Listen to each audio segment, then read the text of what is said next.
This fall, myself and a group of 11 other students got to go on a trip to New Mexico for our post-disaster and conflict recovery class. So the trip was a high-impact experience trip for us to understand the wildfires that took place in New Mexico.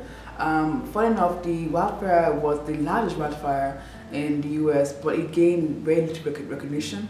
We chose to go to New Mexico because this year New Mexico had the largest recorded fire, and it wasn't a very well-known fire, but we thought it would be interesting to examine how various disaster response teams were able to manage it. The purpose of the class is to acquaint students with principles of disaster management,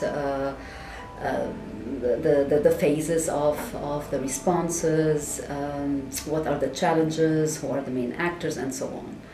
And so we learn in class, and then I take the students into the field.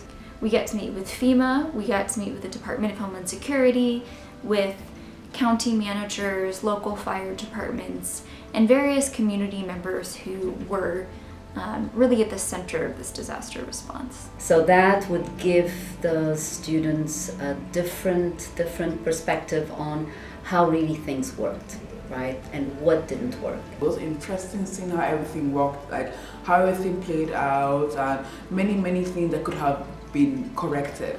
Because I feel there's so many ways that this could have, like, there better coordination, better response team, better communication, but that didn't happen, and it was literally a catastrophic event.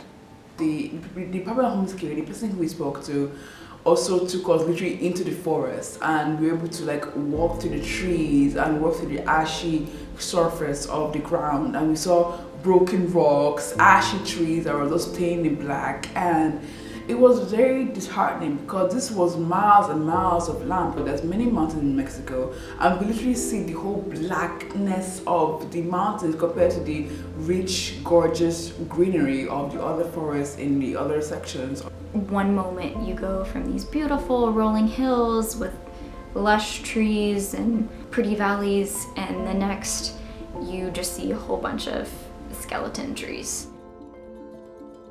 Many students have the belief that everything we do here in the US is the best. And it was interesting to see how they were kind of shocked to learn that there was a miscommunication or detachment, between the state and the federal.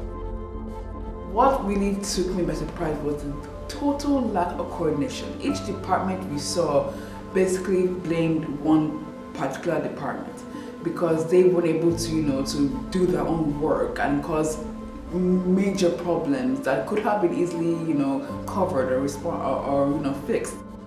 I would strongly encourage everybody to take this class because it's incredible to see how much damage that this natural disaster can cause, no matter how small or big it was. And you can just see how the response itself can make or break the town that this natural disaster took place in.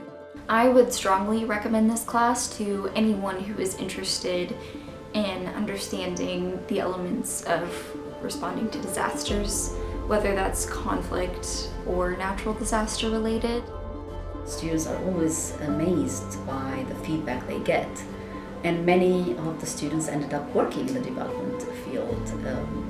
Many actually said that they were inspired by those field trips and they just decided to go for it. This class has really opened my eyes. I feel like it really impacted on what I want to do in my life, because my main goal in life is to offer assistance, to serve the community. But I am willing and ready to take on those challenges because that's what I want to do. I want to serve. I know that for me, this class has changed the way I contemplate what careers I'm interested in the future.